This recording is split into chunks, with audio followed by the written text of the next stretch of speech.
What's going on, everybody? I'm Selna Kim, America's face of dating. Cheers. Some good alkaline, ionized, amazing water. So, yep, we're going to get deep today, right? We're going to talk about one thing that you must understand if you want to become a man that is capable of everything and can achieve anything. There's one thing that every man must understand. If you can't even listen to what? It's probably going to be like an 8-9 minute video, probably maybe a little bit more, maybe a little less. If you can't even listen to that, you're probably not even, you're not ready to become the man that you're destined to be if you can't even sit through this and listen to this, right? But this is for the men that are ready to take their life to the next level and they know something is holding them back. Chances are it's probably this. It's probably this. So this is one thing, like I said, this is one thing that every man must understand in order to become the man that they've always wanted to become. And it's not what you might think. So we're going to get deep with this today. We're going to talk about just really just some upgraded, just some lifestyle changes and some mindset changes that most men need to make. And most men are just not willing to do this. And that's just fact. When you look around the world, most men are just they fall into this easy, just the easier life. They go the easier route. And it's like I stress to the clients that I work with is that the path that is more challenging is never crowded. There's a quote that says something like that. I can't remember what it is, but basically it just goes that the path that is most challenging is always less taken. It's never crowded. Never crowded on the path less taken. I believe that's what it is. And so where I'm going with this is that if a man is going to become the man that he needs to become, he needs to understand one thing. And that is that life and women are congruent in a way where they will try to test you in certain ways. They will try to piss you off or knock you off your center. They will try to expose some sort of weakness out of you.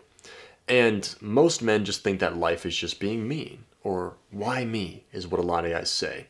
Especially when a woman, she might test you, right? I was dealing with a French client of mine about 6 months ago.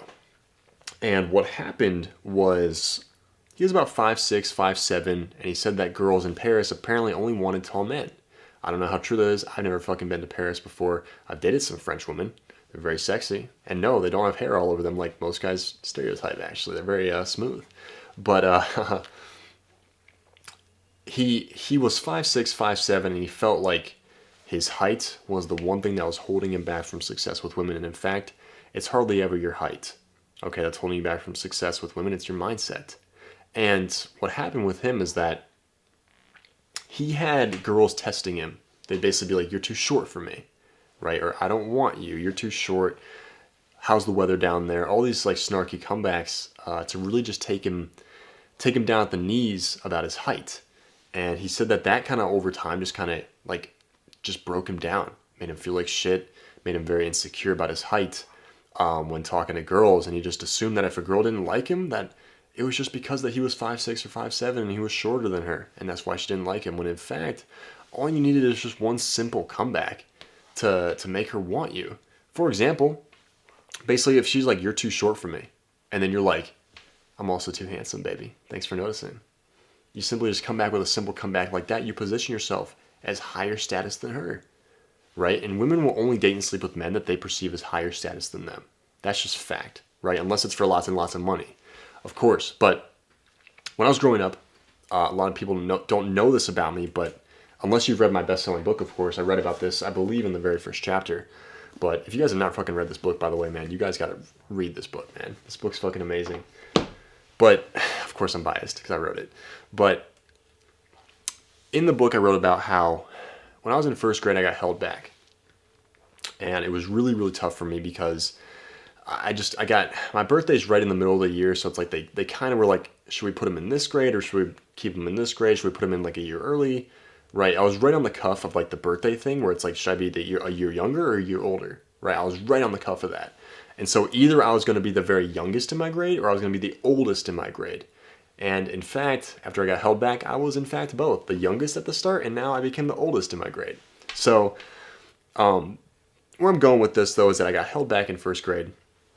It was just, my grades were just, I was just too young. I just wasn't ready. I got held back. My grades were going absolutely terribly. And it was a challenging time because like the people that I was in class with, like I got to know them in first grade, and then I get held back. And it's like ever since that time when like I'm around the guys that are in like a grade older than me, right? Like I was in, like I had to redo first grade, right? So it's like I'm in first grade, the people are in second grade above me, right? And they're kind of like looking back like, how'd you get held back in first grade? Like, how stupid do you have to be to get held back in literally first grade, man? We barely even do anything, right? And I was like, I just wasn't ready for the grade, right? I used to lie and say things like, that wasn't me. I don't know who you guys are talking about, right? Even though everyone knew it was me. Everyone knew that I was the kid that got held back in first grade. And I dealt with that literally every single day. It felt like up until like the point of high school. This one fucking idiot named Zach, I remember his fucking bitch ass. May he rest in hell. But he used to make fun of me like every single day, man. Like just basically saying shit like you're that stupid kid that got held back in first grade. Like, yeah, you're so fucking stupid. Like just dumb shit like that for literally every single day up until like I graduated high school, because obviously he graduated year before me. He was in the grade above me now. But it was every single day pretty much all the way up until like pretty much the end of high school. It was just constant bullying, constantly making fun of me. I just and I used to view it like just something as simple as that. Out of all the challenge, I don't know why I picked that one out of every single challenge. That was the first one that came to my mind today. But I used to view that, especially like in middle school and high school, that it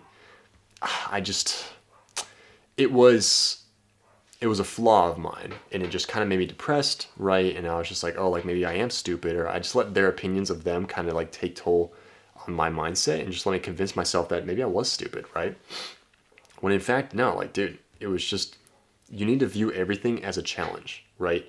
And those challenges strengthen you. And when I look back on that, a lot of people's problem, especially men's problem in life, is that you either have a green frame or a red frame around a memory. The red frame obviously means bad. The green frame means good. Let's say that you were learning to ride the bike with your dad. That'd be like a green frame memory. Like it was a very fun time, right? Versus like maybe you got in a car accident one day and you went into like a bunch of debt because you bought the car or whatever. That's like a red frame memory.